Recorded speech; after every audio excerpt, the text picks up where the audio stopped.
In a world where fishermen withhold information like prisoners in a commie camp, there are two hero dads bringing you tips and tricks directly from the pros to help you land bigger bass. This is the Bass Fishing Dads Podcast. Here are your hosts, Geno and Rich. You're listening to the second episode of the Bass Fishing Dads Podcast. Hey, Rich, I'm really excited about this episode. We're going to get into some things that are really essential and I think are going to be important to talk about. Yeah, there's things that we need on every single fishing trip. I know you and I have talked about it, and every time that we go out there, we have to encounter different crazy, whether it be wildlife, whether it be the sun, whether it be just gear that we need every single time that we're out there. Just recently, we were out on the boat, and we happened to come across a little creek there where we were inches away from a gator. Had that gator gotten crazy, it would have been game time. Yeah, you know, we talked about and it came back to planning our episodes and thinking about what we were talking about. And we got really excited. I know we both did about what we were going to talk about, who we were going to bring on, and the topics we were going to discuss. But I definitely think it's essential, and we both agree that safety and essential gear is an important topic. Yeah, at the end of the day, if you're not out there prepared, if you're not taking all the right stuff with you, then you're just going to have a bad day out on the water. And that could turn anybody's fishing trip real sour real quick. Yeah, let's talk about that gator situation. You know, recently there's some news about a gator attacking someone that was walking their dog, and you know, I think we take it for granted that those gators were in their territory, and they can be very aggressive at times if you turn your back on them. Yeah, absolutely. And anytime they're creatures of habit and opportunity, so they're just waiting on something to come into their territory, you know, with their guard down so they could strike. So let me replay the scenario for you. It's kind of, you know, you have to have been there to kind of experience it. But here in South Florida, I mean, gators are a common thing to see when you're out there in the Everglades and you're fishing, right? So it had actually heavily rained for the past few days, and you know, we have kind of canal-like waters here in the Everglades. So you know, they funnel all the water through these channels. The water levels raise pretty high, so at certain points the water ends up going into the flatlands, and you can kind of see where the Everglades and the wetlands kind of fill up when it rains. So we saw this little area. It was a creek. Water was flowing. The current was pretty strong. God, man, that looked like a good spot too. It looked like food was just going into this one little spot. No, it did. And then when we pulled up, we saw fish. We saw some activity, and it looked like it was going to be a great spot. We pulled in there, and you know, we fished for a little bit and didn't have much luck. And we were trying to get out of there, and the trolling motor was struggling to get out, you know, and had that thing turned on high. And I looked to my right and looked down, and I saw that head of that gator. Yeah, it was just peeking out of the water. It looked like a little piece of a log sticking out of the water. Well, you know, legend has it that it was a 17-foot gator, but it was probably maybe 10, 11 feet. Still pretty damn big. You know, people come down to South Florida all the time, and you see them, you know, especially when we're down there in Holiday Park. We see them on the little tours on the airboats. And they go around, and what they really want to see is a gator up close, and they're in awe. And at the end of the day, for us, it's just a way of life. We see them all the time. That encounter with that gator wasn't our first time encountering one, and we've had situations where we go cruising through on the boat and look down, and sure enough, right on the bank there, underneath the water, real hidden and camouflaged is a giant gator. So, you know, we're going to encounter this a lot. Probably guests that we bring on, and they're going to talk about their surroundings, and different areas deal with different type of wildlife. And some of them, you know, whether it's a rattlesnake, whether it's a gator, whether it's some type of leech in the water or something, you know, nature can be deadly. Oh, yeah. I mean, I didn't even think about spiders and snakes till just now, but thanks for the nightmares. Yeah, so, you know, the thing is that we used to take our kids out there, you know, both of our sons to the Everglades, and, you know, our kids are 5, you know, and after that attack and being as close as we were to the gators, I mean, these are creatures of opportunity. They see little kids or they see something small, they can snatch up out of the water, and that 1,500-pound, you know, bite that they have will destroy anything. Yeah, so that's what we do. That's what they do. When they grab you, they take you down to their den, and they just keep you there until they're ready to finish you off. And it just brought us back to that one time where I don't even know what Geno was doing, but he decided to fumble around, kick a battery, and go down into the water. Yeah, so that was another thing. Yeah, we're talking about that. You know, as we were at Holiday Park, and you know, we pretty much have already decided that one of us was going to fall over. You know, we have a 14-foot tracker John boat, so one of us was going to fall off that boat and go into the water. We just didn't know when it was going to happen. And lo and behold, I had my back turned to the water, was stringing up a lure, Yeah, there was some movement. I guess you moved in the back or did something, and I fell over backwards and did a somersault in that water. I was cursing at this line that I fished up instead of a fish.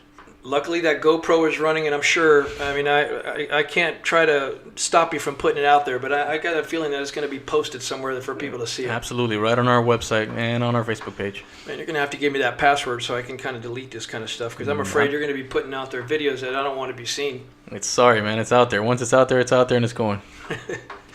Yeah, the funny thing is I flipped over and got out of that water in 3.5 seconds flat. And I guess if you ever do see the video, what you don't see is that there's tour boats on, they're airboats going by with about 30 people on them. And I jumped out of that boat screaming like a yeehaw. And I think those people thought I did it on purpose. Well, on the video, you can hear the airboats cranking by right as it is. You know, that's perfect. You know, that's a perfect segue right into what it is that we're going to be talking about today. So the first piece of information that I think we need to talk about is having a personal flotation device, a PFD, on your boat with you at all times. Maybe you're a good swimmer, maybe you're not comfortable fishing with it on, but it's one of those things that, A, you have to have on your boat, you know, by law, either which way. And it's one of those things that's really going to save your neck if you do happen to go into the water. So you see some of these tournaments nowadays, and they actually look pretty cool. They're kind of real small. You can wear them like in a tank top almost, really small fitted. But they'll definitely save your life if you fall in that water. It's true, man. They make them look good now. Now you're like a G out in the water. Yeah, so it's not like that big bright orange life preserver like I used to have when I was a kid, and you hated wearing it because you felt like they could see you from Mars. Like the McFly jacket. Yeah, man. Yeah, no, that's an important thing to have every single time that you're out there. It's gonna keep you from going down under, getting tangled in some weeds. It's going to save you. So, you know, it's important, I guess, you know, safety, you think about it. You know, everybody wants to go out and have fun and catch fish. And, you know, you gotta talk safety first. And I think, you know, this is a great conversation to have because, you know, a lot of people don't think about it. They think about, oh, let's just get out in the water. Let's go catch some fish.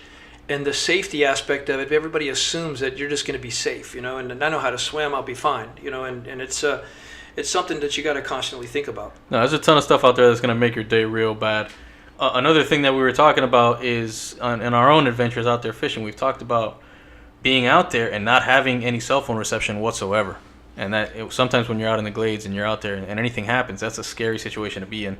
So another thing that we recommend you take out there with your boat every single time is at minimum a handheld waterproof VHF radio so that you can contact someone if something happens. Anything could happen out there.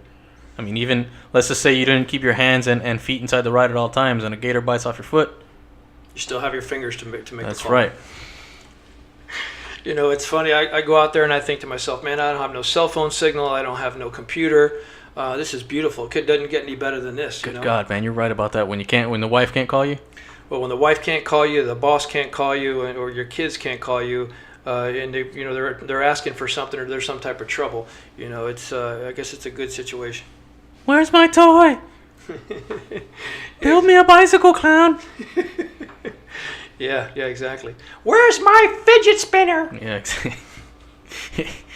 So moving on from those two things, there's other things that you need to have with you at all times that I think are some of the things that are really going to keep you good and safe, and not just safe, but also real comfortable. So sun protection.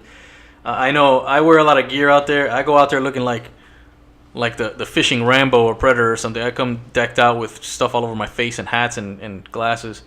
And I didn't wear any sunscreen last time because I thought to myself, you know what? I got enough gear on. The sun can't get me. And then I came back and my palms look purple. Yeah, you've got to be covered up. I mean, especially in South Florida. I know that the sun doesn't play here, and it's you know, I used to see these guys wear these masks and you know, all these things on TV, and I thought to myself, dude, these guys are crazy. If they lived in South Florida, they would suffocate wearing all that protection. But you know, going out there, I realized that if you don't have sun protection, you don't have some type of sunscreen at least covering your neck and your face. I mean, we wear those sun masks that hide our face and our necks. Man, many times I have been literally, people look at me and say, he's a redneck. Actually, I think that the sun masks, when they actually keep you a little cooler. Sometimes they get a little wet even from the sweat, man. They just keep the air catches them. They keep you cooler. Well, look, I've learned to wear a UV long sleeve shirt, sun mask, hat, pants, and glasses. You know, and good glasses that have UV protection. So polarized glasses that help me see underwater, also. But I always keep everything on all the time. Yeah, you and I have both upgraded to waterproof gear too, because every time that we go out there, it's really swampy.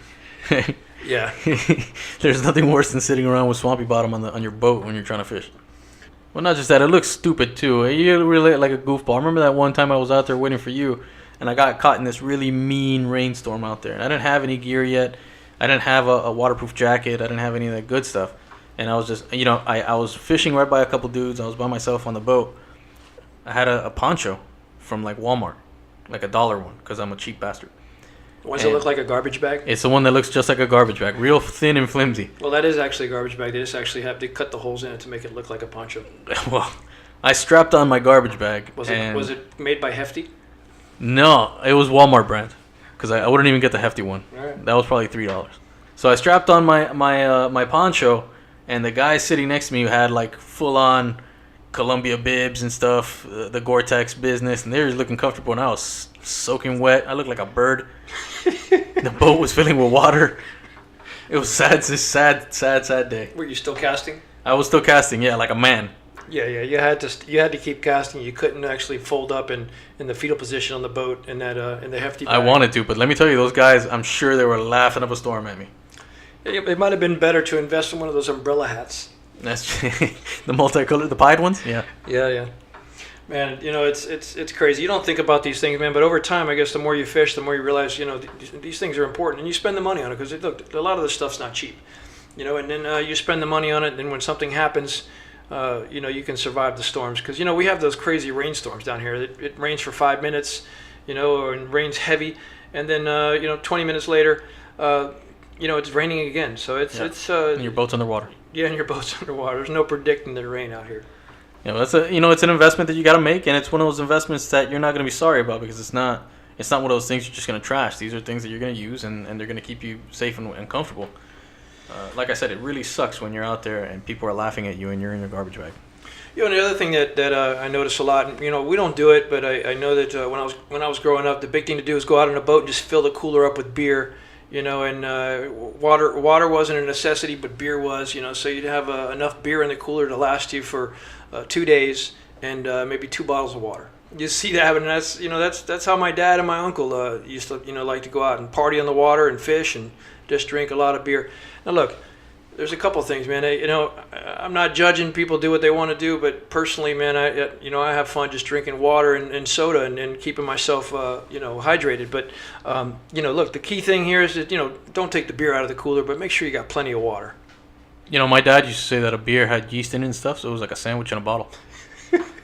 Said if he was ever in a rut, he's going to drink some beer, and it had all the nutrients that he needed. Yeah, man. And I'm sure that it does. And look, everybody has an allotted amount of alcohol they can drink in their lifetime, and I think I've exceeded my amount. So I'm just going to stick to the water and try to catch some fish. Yeah, I like a good Gatorade. I like the electrolytes that I sweat out. That's nice. Yeah, man. Look. While I'm wearing the 15 pounds of waterproof gear and a bib and face gear. Well, look, it's all American pastime: beer, fish, and cooler with no water.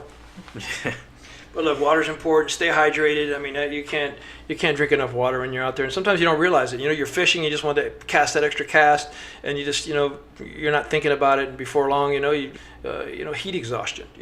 Well, there's an old sailor's like creed or motto, I guess, when they say that when you're planning a trip, when you're planning a sailing trip, you should pack enough food and water for 6 months. 6 more months than you're planning to be out. Jesus, man, we're in a John boat. We can't do that. Right. We got to plan for at least a couple more days. We can only afford to put 2 hours worth of food and water in there. Right. That's true, and it's really hot out there, so we're going through water like fish, but. And it's interesting, man. The amount of things that you don't think about, when you're on a boat trip or when you're going out fishing, it's crazy, and all these little things matter. Whether it's having the right tools for the right job, as they would say, having a pair of pliers, or having maybe some fish grabbers or something like that. Look, a lot of people don't even use those, but they come in handy when you catch these like snake fish. They've got these sharp teeth and those. The bowfin. And the bowfin, yeah, and the gars. They got these sharp teeth. They're good to catch and pull on the boat, but look, you got to get them. They got to get the hook out of their mouth. So these fish grabbers, help out. look, you got to have extra line, of course. That's stuff that you got to have on board. And of course that's not safety, but you need to have the right essential gear. A couple extra rods. That's important. Oh God, yes, God, man. Right? Listen, Geno's been more prepared than me in the past. I remember one time I went out there with one rod. We were on a vacation. We were out in Cocoa Beach. We decided to go out, escape from the wives a little bit. It was midday. They were gonna take a nap. The kids were gonna take a nap. We decided to haul and go find a spot to fish. But I only took one rod with me. Geno decided to take two. 10 minutes in, my rod tip snaps in half. I'm cursing up a storm as usual. But Geno had an extra rod. Yeah, it sounds like a nice story, but I really didn't want to lend you that rod. I know, but you did anyway, and you're a good friend. I had a topwater frog on there, and I had a whopper plopper on the other line just because I wanted to throw some topwater that day, and I really didn't want to switch in between the baits to share that rod with you, but I guess I had no choice. If it makes you feel better, you're the only one that caught anything that day. I don't feel any better, but it's it's how it goes. So you want to have extra rods, you want to have your reels set up and ready. Keep your reels oiled up. Make sure they're running smooth. Make sure that your line is kept tight and it doesn't have any frays in it. Especially when you're fishing, your fishing line is your strongest line of defense. If your line is frayed, that's it, man. Your bait is gone. Your fish is gone. Yeah, look, it just takes planning, man. Think ahead. Think about the things that you would need. Think about the things that that you're going to use or things that happen. Kind of the foreseeable future. Rods are going to break. Line's going to you're going to lose lures. Line's going to break. And then when you're out there on a boat, man, it's just you think about it. It can ruin your whole day if you lose or break the main thing that you use, whether it's a rod, whether something happens to the motor or the trolling motor battery's not charged, something may happen. I mean, you got to think about all these things ahead of time. That's true. When we go on a trip, we plan out pretty well a couple days before. So I keep the boat in my garage, and it takes forever to charge up that battery. So I'll start charging it probably 3 days before, and just let it run through and trickle out, so it gets a full charge on. Anything could happen out there, and you want to have it. That's a good backup. Well, just think about not having a plug in the boat, and you go out to you go out to this. The You're boat never gonna let me live that down. Well, luckily the place where we went, they sold plugs. Otherwise, we were gonna have to travel to the nearest Walmart, which was far away. Yeah. Well, look, you got to plan for these things, man. And you don't think about it, but a lot of these things are important. Look, and a lot of you guys have been doing this a lot longer than we have, and you think about all these things. But look, this is. Truthfully, the first boat that I've owned, and kind of gone out regularly. Of course, I've gone out on friends' boats and done a lot of fishing with other people, but that's a whole different scenario. They're behind the scenes thinking about things, planning it, because they've been doing it for a long time, and I'm sure they've forgotten a lot of boat plugs. Us going into this, this is first year that both of us basically have owned a boat and kind of gone out on regular trips. Yeah, you gotta have a stocked and ready proverbial tackle box. This isn't proverbial. This is a literal tackle box. You gotta have it stocked up and ready with everything that you might need, any lures that you might lose. Have a backup. Hooks, you gotta have a lot of them. You have swivels on board. You gotta have line. This is where I keep all my extra stuff. I keep an extra plug in there now. Anything that I might forget that are absolutely essential. How many plugs do you have there now? 2. Oh, see, that's good. Well, at least you have. We have 2 now. Now that's good to know. Yeah, I think there's another fitting for the gas line too in case it breaks. We need to get like a replacement on the fly. Oh man, yeah, you got to have all that stuff. Look, it's good to think about safety. It's good to think about essential gear, and look, as we get into these podcasts and we start talking more about things, we're going to get in our groove. We're still new to this. This is the second podcast in, and I know we recorded another podcast. I don't know if it's going to hit the airwaves yet, but.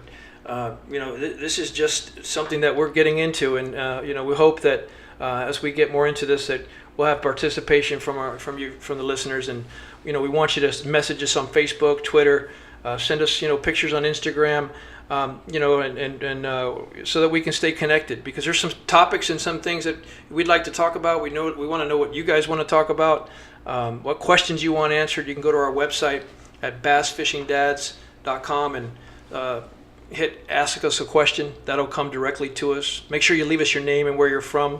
We may play your question here on the air.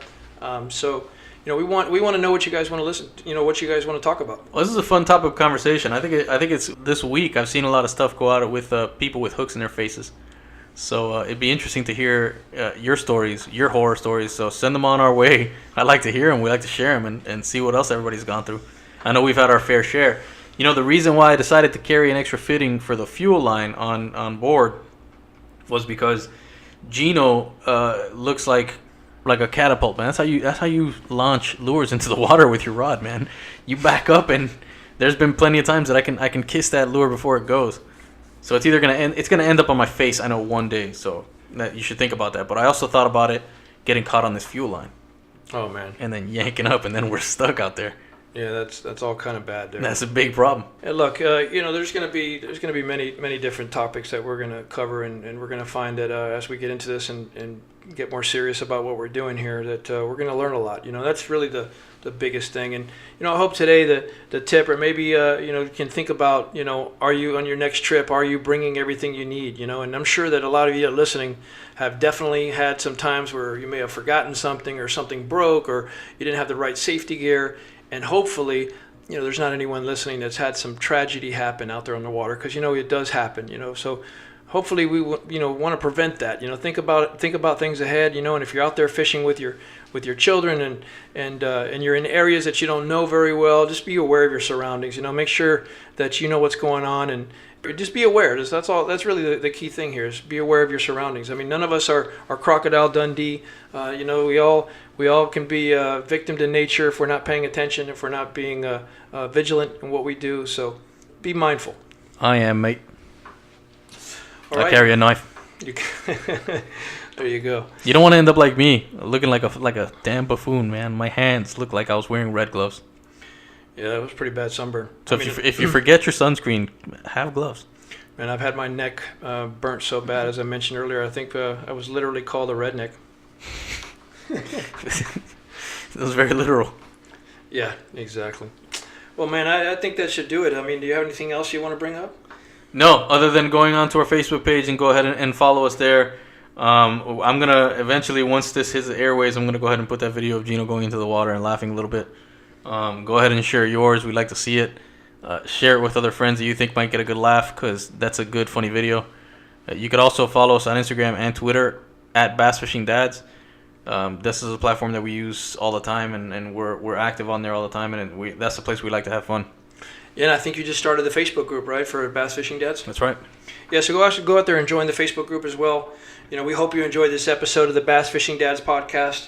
We appreciate that, this opportunity to spend time with you, and hopefully, we'll be able to get together and learn from each other and learn more about what you guys want to talk about. And Richard he forgot to turn his ringer off, so that was his wife calling to tell him that he needed to be home. God! Yeah, that's how it happens, folks. You're out there on the water too long, one more cast, your wife's calling you, they're wanting you home, and sometimes it's easier to ask for forgiveness than permission. I've heard that, but that doesn't really work as well. No. Anyway, take care. Thanks for listening. See you guys next time. See you next time.